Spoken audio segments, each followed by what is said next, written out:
Section 1 Football Media Day 2025, joined by defending Section 1 Class 3 champion Tuckahoe and Coach John D'Arco. It still sounds good to hear that. After all these years, you're winning as an assistant coach, as a head coach, still sounds good to hear defending champions. Yeah, it's always, you always want to be on top, regaining, being the team that everyone's looking to take off. Tell me about preseason camp, how things have gone so far for this group. It's been great. It's a good summer. We did a mini camp in June, to get the guys going. We do a camp in July, and then we brought them back in August to do a third camp. So the effort's been there. We got 30 guys working really hard, and, our motto is, tradition doesn't graduate. Mm-hmm. So, it's next guy up, next man up, and we're just ready to reload and get to work. You had some guys actually graduate, but it seemed like you're bringing back a nice group of players on both sides of the ball. Yeah, we have a good core coming back. We got about 6 starters on both sides of the ball, so, we're really looking forward to the season. And this group of athletes won in all sports, right? I mean, they basically Tuckahoe won section titles and everything. Just, does it make it easier going into this season now with not just experience, but also winning experience? I think it's challenging. Every year is different. Every senior class kind of takes on, their own role at Tuckahoe.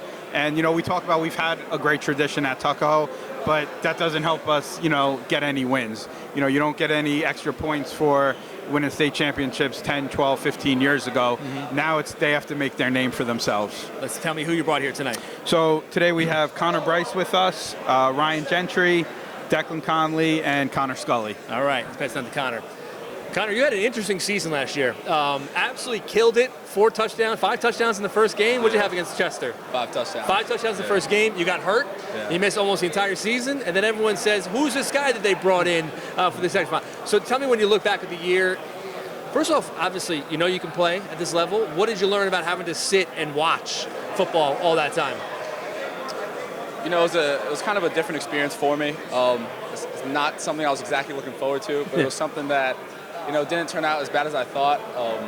Honestly, I learned stuff from our freshman quarterback and could apply some of that to my game. So it wasn't the best thing, but it's something that just happened. I watched you play, obviously, in the section championship. I watched the Chester game, then watched the section championship, and it was incredible what you could do as a runner, as a passer.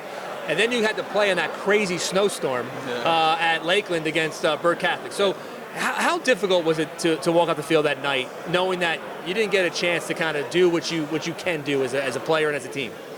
Yeah, it was just a disappointing feeling. Walked out of there knowing that we should have won that game. Definitely should have performed better as a team and myself. So, it was just use that as motivation for this year to get back to that game and win this game this year. Did they win the state championship? They went to the Dome, right? They went to the Dome. They lost, right? So what is the goal for this team and for yourself personally going into the season? Of course, end up in Syracuse this year. Yeah. Is that's number one? Absolutely. All right, pass down, Ryan. Ryan, tell me, first off, let's let you talk about this quarterback, because I think people see him play and are just kind of amazed at what he could do with the position. And it's actually his second sport, right? Baseball is still number one for you?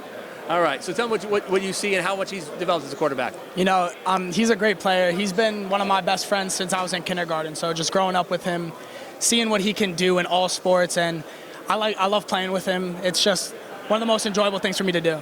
Is it a rumor true that he might get out for basketball too? Is that right? He better.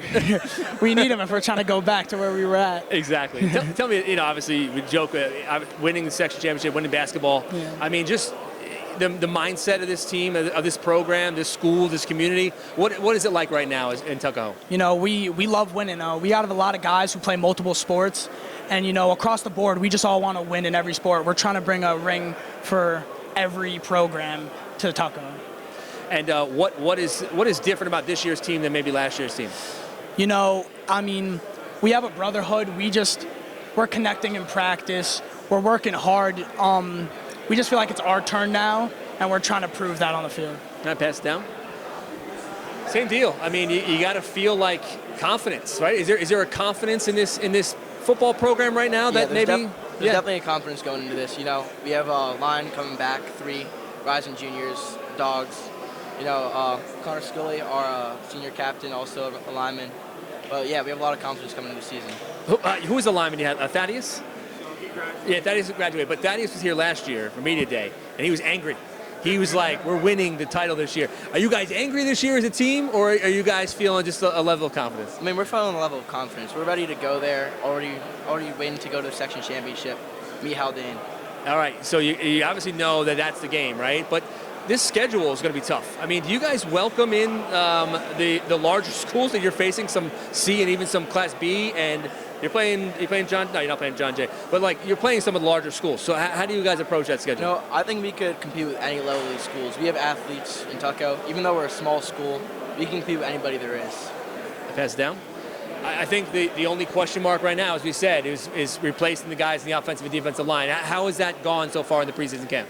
So far it's been good. Like we got James Howard and Killian Carrillo coming to our offensive line, and they're dogs. Like they're picking up fast, and our returning guys like Vincent Justino and Luca Del Conte, they just know how to play football. Like, they're physical and they love the game. And tell me about again about the skill players that we had, not just Connor, but the skill talent that you guys have returning from this team going to the season to block. You don't have to block for too long, right? You just open a little bit of a hole and they'll be good. Yeah, absolutely. And tell me about long term. What is this? What is your mindset about long term goals for this team? Go to Syracuse and bring home that ring. Absolutely. Tuckahoe, maybe get back to Syracuse. You've been there many times. Coach DiArco, we appreciate you coming out for media today. Guys, good luck. Thanks for waiting around. Thank you. All right, guys.